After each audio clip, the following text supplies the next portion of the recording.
আপনারা কি জানেন সবচাইতে নিকৃষ্ট নারী কারা? যারা তাদের স্বামীর সামনে তর্ক করে এবং তাদের স্বামীর সাথে বেয়াদবি করে কথা বলে। আর যে নারী তার স্বামীকে অশ্রদ্ধা করে কথা বলে, যদি সুখের সংসার চান আপনার স্বামীকে শ্রদ্ধা করতে শিখুন। পুরুষের সবচেয়ে বড় স্বপ্ন তার পরিবার। পরিবারের সবার মুখে হাসির জন্য সে সবকিছু বিসর্জন দেয়, নিজের স্বপ্ন ভেঙে গেলেও। পুরুষের জীবনের প্রতিটি সংগ্রাম পরিবারকে সুখী করার জন্য।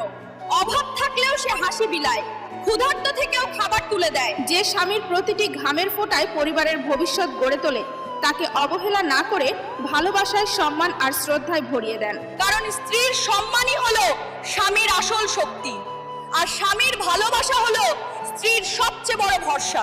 আমি একজন নারী হয়ে বলছি, স্বামী শুধু সংসারের চালক নয়, সে আমাদের আনন্দের সূর্যরশ্মি এবং আশার আলো। যদি তাকে সম্মান করেন তবে পরিবার আলোয় ভরে উঠবে।